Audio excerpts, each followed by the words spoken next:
Giving is good. ចឹងការឲ្យគឺល្អ And when I say giving is good, many of us have sometimes a bad feeling about this, right? នៅពេលដែលខ្ញុំនិយាយថាឲ្យល្អពេលខ្លះមានអារម្មណ៍ថាដូចមិនសូវស្រួលឲ្យល្អហ្មង Because many times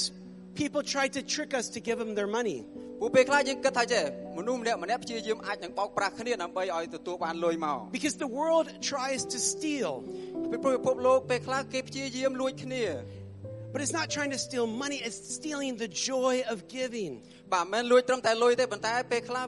លួចអំណរនៅក្នុងការឲ្យទៅវិញទៅមក God made us to worship him with giving. បាទព្រះអង្គម្ចាស់បានបង្កើតយើងមកដើម្បីឲ្យថ្វាយបង្គំទ្រង់តាមរយៈការថ្វាយទៅកាន់ទ្រង់វិញ It's how we experience freedom in a life with God. នេះជារបៀបដែលយើងទទួលបានបទពិសោធន៍និងសេរីភាពជាជីវិតនៅក្នុងព្រះអង្គ When we learn the joy of giving, នៅពេលដែលយើងរៀនអំពីសេចក្តីអំណរនៅក្នុងការថ្វាយ we experience a full life with God. យើងចាប់ផ្ដើមទទួលបានបទពិសោធន៍នៅជីវិតដ៏ពេញលេញមួយជាមួយនឹងអង្គព្រះជាម្ចាស់